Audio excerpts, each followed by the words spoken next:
वक्त आपके हाथ में है, चाहे तो आप इसे सोना बना लीजिए या फिर सोने में गुजार दीजिए। ये दुनिया आपके उदाहरण से बदलेगी, आपके राय से नहीं। हेलो दोस्तों, नमस्कार, मैं वीके सर। तो दोस्तों, आज मैं बिहार पुलिस के लिए 10 अति महत्वपूर्ण प्रश्नों को लेकर आए हैं। तो बने रहेंगे वीडियो के अंत तक और देखेंगे शुरू से। साथियों, एकदम प्रश्न एकदम समझ में आपको आएगा ही आएगा, आप शुरू से देखेंगे। तो चलते हैं साथियों, प्रश्न संख्या 1 से देखते हैं। तो देखेंगे साथियों, लिखा है कि किसी वस्तु का क्रय मूल्य 2500 रुपए है। यदि 10% लाभ पर बेच दिया गया तो विक्रय मूल्य क्या है? बहुत ही आसान प्रश्न है, आप इसे ज्यादा वक्त नहीं लेंगे, बस इसको 5 सेकंड 10 सेकंड में आप बना लेंगे।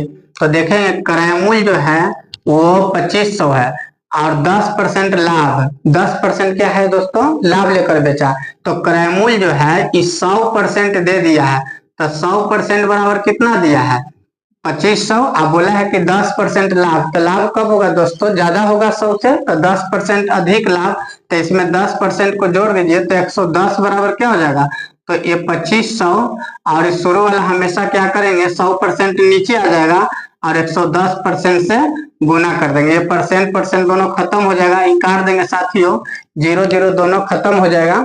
अब इसको गुना कर दीजिए, 1 0 पहले रख लीजिए और 25 एकम 25 हो जाएगा। अब 25 एकम 25 26 27, तो कितना आ गया साथियों? आ गया 2750 रुपया। आंसर है। बहुत ही आसान प्रश्न है। आप बनाएंगे, जो क्रय मूल्य दिया हुआ है 100% लिखेंगे और 10% लाभ है तो जोड़ दीजिए, अगर हानि रहता तो घटा देते। देखते हैं प्रश्न संख्या 2 को दोस्तों। तो देखेंगे साथियों, प्रश्न संख्या 2 है कि किसी वस्तु का क्रय मूल्य 3500 रुपए है। क्रय मूल्य कितना है? 3500 रुपए है और 20% की हानि पर बेच दिया गया है, तो विक्रय मूल्य क्या है? देखिए दोस्तों, 3500 रुपया में किना है और 20% हानि पर बेच दिया है। तो आप सीधे समझ लीजिए कि 3500 है तो 100 में 20%, तो 3500 में 35 गो 20 यानी 700 घट जाएगा, 2800 इसका आंसर आ जाएगा। तो बनाएंगे कैसे? तो देखिए, ये 100% बराबर कितना दिया है साथियों? तो 100% बराबर दिया है 3500 रुपया। कितना दिया है? 3500। अब 20% हानि, तो हानि रहे तो 100 में घटा देना है और लाभ रहे तो 100 में जोड़ देना है। तो 20 घटा देंगे तो 80% बराबर हो जाएगा। तो 80% बराबर कितना? 3500, ये बटा में 100 आ जाएगा और 80 से इसको गुना कर देंगे। शुरू वाला हमेशा नीचे आ जाएगा, प्रतिशत यहाँ पर कैंसिल हो जाएगा, कट जाएगा। 0 से 0 काट दीजिए, ये 0 से ये 0 काट दीजिए। इसको गुना कर देंगे साथियों, 350 गुने 8, एक 0 पहले रख देंगे और 8 5 40 और 8 या 24 और 4 28, ये क्या हो जाएगा? 2800 रुपया आंसर आ जाएगा साथियों। तो आशा करते हैं आप समझ रहे होंगे। बहुत ही प्यारा प्रश्न है, बहुत ही आसान प्रश्न है, आप इसको रिवीजन करेंगे। देखते हैं प्रश्न संख्या 3 को साथियों। तो देखेंगे साथियों, आप प्रश्न संख्या 3 कहा कि ए जो है 20 से 10% अधिक है। तो बी से 10% अधिक है, तो बी ए से कितना परसेंट कम है? बहुत ही आसान प्रश्न है। तो ये कमी परसेंट निकालना है, तो कमी प्रतिशत बराबर क्या करेंगे?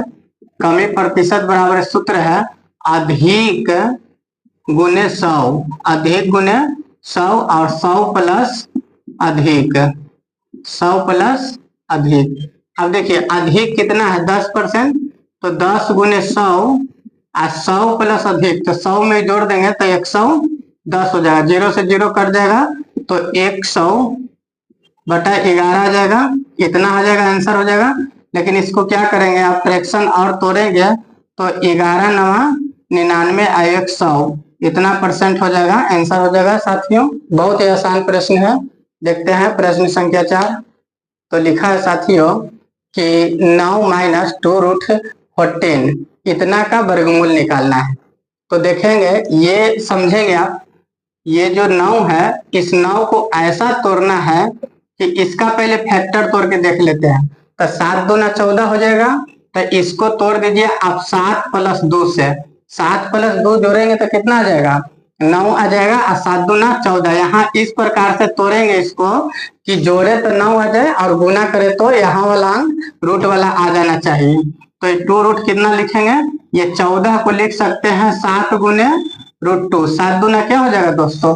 14 हो जाएगा। देखिए 7 और 2 जोड़ेंगे तो 9, ये 9 के तोड़ दिए हैं और 2√14 को 7 दूना 14, 14 ये 2√14 हो जाएगा।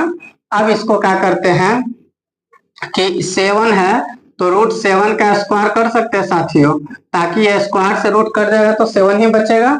और ये √2 का भी स्क्वायर कर सकते हैं तो ये भी कर जाएगा, कोनो यहाँ दिक्कत नहीं होगा। 2√7 और ये √2। देखिए ये हो गया, तो इसको समझते हैं। a का स्क्वायर हो जाएगा, a क्या है? ये b का स्क्वायर है, यहाँ -2ab देखेंगे साथियों, तो ये √7 है जो a का मान है, और ये जो है 2 ये b का मान है। तो ये सूत्र है, देखिए a² + b² -2ab, ये सूत्र है a - b का होल स्क्वायर का, a - b का होल स्क्वायर। तो ये हो जाएगा दोस्तों, a का मान कितना है? √7 और b का मान कितना है? √2। और ये माइनस में लिखेंगे, प्लस में नहीं लिखेंगे, क्योंकि सूत्र में -2ab है तो a - b का होल स्क्वायर पर होगा। अब इसको क्या करेंगे? स्क्वायर कर देंगे होल स्क्वायर, लेकिन इतना का वर्गमूल निकालना है, तो वर्गमूल निकालना है दोस्तों, तो इसको क्या करेंगे? रूट चढ़ा देंगे, यानी कि √7 और -√2, इसका क्या है? होल स्क्वायर है। अब एक अंक को निकाल दीजिए बाहर, वो आपका आंसर आ जाएगा, या फिर यहाँ पर स्क्वायर हटा के जो अंक लिख देंगे वो आपका आंसर आ जाएगा। 7 - 2 7 है, रूट में -√2 का होल स्क्वायर, होल स्क्वायर हटा के लिखेंगे साथियों, आंसर आ जाएगा। तो इसमें से क्या करते हैं, 2 को मान के वो बाहर कर देते हैं, √7 - √2, ये आपका क्या आ जाएगा? ये आंसर आ जाएगा। बहुत ही आसान प्रश्न है, बहुत इजी प्रश्न है। देखते हैं साथियों प्रश्न संख्या 5 को। तो प्रश्न संख्या 5 है साथियों, लिखा है a/b = 4/5 है, यानी a/b = 4/5 दिया है, और b/c = 6/7 है। तो हमें बोला है ABC का अनुपात क्या है साथियों? a/b/c का हमको मान निकालना है। तो देखिए बहुत ही आसान प्रश्न है, आप इसको इस तरह से निकालेंगे, a/b/c बराबर क्या आएगा? तो 4/5 लिखा हुआ है साथियों, कितना लिखा हुआ है? 4/5। उसके बाद क्या लिखा हुआ? 6 और 7। तो यहाँ से आप ऐसे लिख देंगे 6/7, और इसको साथियों इस प्रकार से गुना करेंगे, इस प्रकार से गुना करेंगे, आपका आंसर आ जाएगा। तो पहले क्या करेंगे, 6×4 को 24 हो जाएगा, 6×4 को 24 हो जाएगा, फिर इसके बाद 6×5 30 हो जाएगा, और फिर उसके बाद 7×5 35 हो जाएगा। ये आपका क्या आ जाएगा? आंसर आ जाएगा साथियों।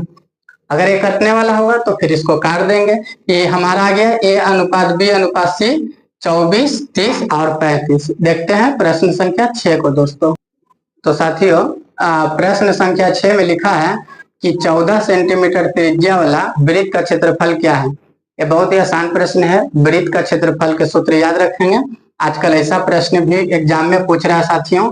तो ये त्रिज्या बराबर दे दिया है 14 सेंटीमीटर, अब बोला है वृत्त का क्षेत्रफल बोला है, तो लिखेंगे कि वृत्त का क्षेत्रफल, वृत्त का क्षेत्रफल, तो क्षेत्रफल का सूत्र है साथियों πr²। क्या है? πr²। वृत्त के क्षेत्रफल का सूत्र है πr²।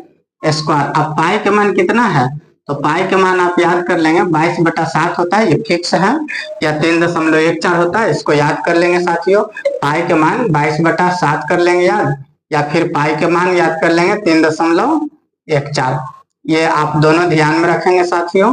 तो ये πr² हो गया, पाई के मान 22/7 हो गया, आर के मान कितना है साथियों? तो 14 सेंटीमीटर। इसको कितने बार लिखेंगे? तो 14 सेंटीमीटर को 2 बार लिखेंगे, क्योंकि स्क्वायर है इसलिए 7 दूना 14 हो जाएगा। अब देखेंगे साथियों, ये 22 हो गया, 14 में 2 से करेंगे तो ये 14 दूना 28 सेंटीमीटर, 2 को है तो सेंटीमीटर स्क्वायर। 28 में 22 से गुना करेंगे तो आ जाएगा 616 आ जाएगा साथियों, ये सेंटीमीटर का स्क्वायर। बहुत ही आसान प्रश्न है, तो आप सूत्र को सिर्फ याद कर लेंगे। देखते हैं प्रश्न संख्या 7 को। तो देखते हैं साथियों प्रश्न संख्या 7 में लिखा है 1/3, 2/5 और 3/10 का HCF निकालना है, यानी मासा निकालना है, महत्तम समापवर्तक निकालना है साथियों। तो देखिए HCF है 1/3 और 2/5 और ये 3/10 का, इतना का एचसीएफ निकालना है। क्या निकालना है साथियों? एचसीएफ, हाईएस्ट कॉमन फैक्टर है यानी मासा है। बहुत ही आसान है। अगर आपसे मासा पूछे तो ऊपर वाला के मासा निकालेंगे और नीचे वाला का लसा। अगर आपसे लसा ऐसा प्रश्नों को पूछे तो ऊपर वाला का लसा और नीचे वाला का मासा निकालेंगे। जो पूछे ऊपर वाला और उसका विपरीत नीचे वाला का निकालना, यानी कि अंश और हर है।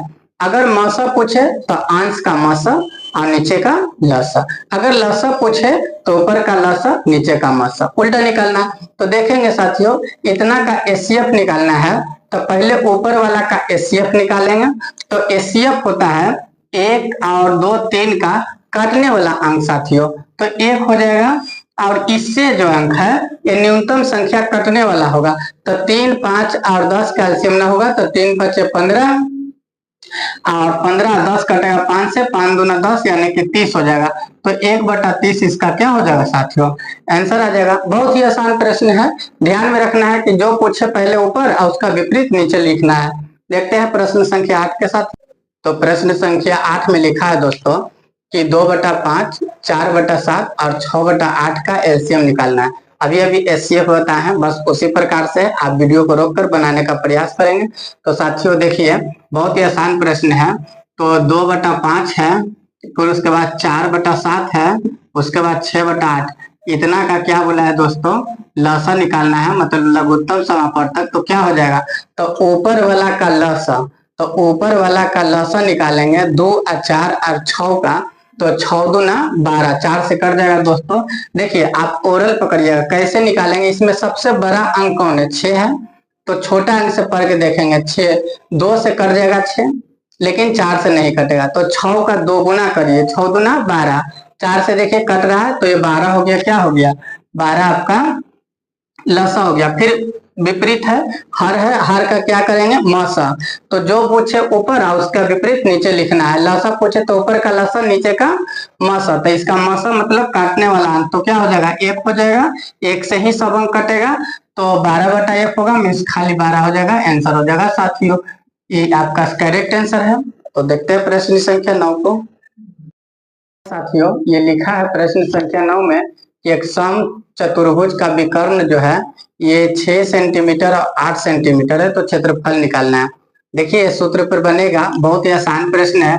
आप क्या करेंगे? ये दोनों विकर्ण में से कोई एक का आधा कर देंगे और दोनों से फिर गुना कर दीजिएगा। जैसे ये 6 है, इसका आधा करके 3 और 3 8 24 आंसर आ जाएगा। या फिर 8 है तो 8 के आधा 4 और 4 में 6 से गुना कर दिए, 6 4 को 24 होगा। या फिर क्या करिए कि ये दोनों को गुना करके और 2 से डिवाइड दीजिए, आपका आंसर आ जाएगा। तो देखेंगे दोस्तों ये आएगा, ये सम चतुर्भुज का क्षेत्रफल। किसका क्षेत्रफल दोस्तों? सम चतुर्भुज का क्षेत्रफल, चतुर्भुज का क्षेत्रफल। तो ये जो क्षेत्रफल होगा ये विकर्णों का गुणनफल होगा। विकर्णों का गुणनफल, विकर्णों का गुणनफल, इसको डिवाइड दे देंगे 2 से। तो विकर्ण कितना है? एक 6 सेंटीमीटर है और एक 8 सेंटीमीटर है। और इसके 2 से क्या करेंगे साथियों? काट देंगे। 2 से कटेगा 3 मध्य में, यानी कि 8 या 24, 24 सेंटीमीटर स्क्वायर आ जाएगा। ये बहुत ही आसान प्रश्न है, बहुत ही प्यारा प्रश्न है, बहुत ही आसान प्रश्न है। वीडियो रोक कर बनाने का प्रयास करेंगे। देखते हैं साथियों प्रश्न संख्या 10 को। तो साथियों लिखा है प्रश्न संख्या 10 कि दो संख्याओं का योगफल 30 है और अंतर 20 है, तो दोनों संख्याओं का गुणनफल क्या? योगफल दिया है 30 और अंतर दिया है 20, तो दोनों का गुणनफल क्या है? तो देखेंगे साथियों, तो यहाँ आप देख लीजिए कि पहली संख्या जो निकालेंगे, तो पहली संख्या आप क्या करेंगे? इस दोनों संख्याओं का योग का हाफ निकालेंगे। दोनों संख्या जोड़ देंगे दोस्तों, यानी कि 30 और 20 जोड़ करके आप 2 से भाग दे देंगे। तो 20 और 30 जोड़ेंगे तो 50 आ जाएगा। 2 से भाग देंगे तो कितना आ जाएगा साथियों? 25 आ जाएगा। ये पहली संख्या हो गया। इसी प्रकार से दूसरी, तो दूसरी संख्या निकालेंगे दोस्तों, तो ये दोनों का अंतर कर देंगे, 30 - 20 और डिवाइड दे देंगे 2 से। अगर पहला निकालना है तो जोड़कर आधा करना है और दूसरी संख्या निकालना है तो घटाकर आधा करना। ये आ जाएगा दोस्तों, घट के 10 आ जाएगा और 10 के 2 से काटेंगे तो ये 5 बार में कट जाएगा, ये 5 आ जाएगा दूसरी संख्या। अब जो पूछा है इसका गुणनफल क्या है? तो गुणनफल जो है साथियों क्या है? गुणनफल जो है पहली संख्या और दूसरी संख्या का, तो पहली संख्या 25 है और दूसरी संख्या 5 है, गुना करेंगे तो 125 आ जाएगा। बहुत ही प्यारा प्रश्न है और बहुत ही आसान तरीका से बताया दोस्तों। तो आशा करते हैं आपको समझ में आया होगा साथियों। तो आप वीडियो को रोककर हमेशा बनाने का प्रयास करेंगे, बहुत प्यारा प्यारा प्रश्न है। तो आज के लिए साथियों इतना ही रहा। आपको वीडियो अंत तक देखने के लिए बहुत बहुत धन्यवाद साथियों। अगर वीडियो अच्छा लगा होगा तो लाइक शेयर सब्सक्राइब करना ना भूलेंगे। तो बहुत बहुत धन्यवाद।